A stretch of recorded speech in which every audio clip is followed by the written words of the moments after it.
Hi అండి, carrot halwa ఎలా చేయాలో చూద్దాం. కొంచెం నెయ్యి వేయండి, నేతిలో కాజు వేయించుకోండి, అదే నేతిలో పిస్తా బాదం కూడా వేయించుకోండి. మరి కాస్త నెయ్యి వేసి దాంట్లో తురిమిన క్యారెట్ వేసుకోండి. దాంట్లో నెయ్యితో వేయించుకొని కొంచెం ఉడికిన తర్వాత దాంట్లో 2 కప్పులు పాలు పోసుకోండి.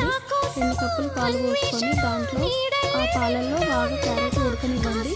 అది బాగా ఉడికి కొంచెం దగ్గర పడ్డ తర్వాతకి చూసుకొని మీ టేస్ట్కి సరిపడా చక్కెర వేసుకోండి. చక్కెర వేసుకున్న తర్వాతకి దాంట్లో మంచి కలిపేసుకొని దాంట్లో కొంచెం ఫుడ్ కలర్ వేయండి.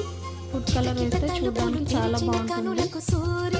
కొంచెం గట్టిపడ్డ తర్వాత డ్రై ఫ్రూట్స్ వేయండి. డ్రై ఫ్రూట్స్ వేసాక కొంచెం నెయ్యి వేసి కొంచెం గట్టిపడ్డ తర్వాతకి వేరే ప్లేట్లోకి సర్వ్ చేసుకోండి.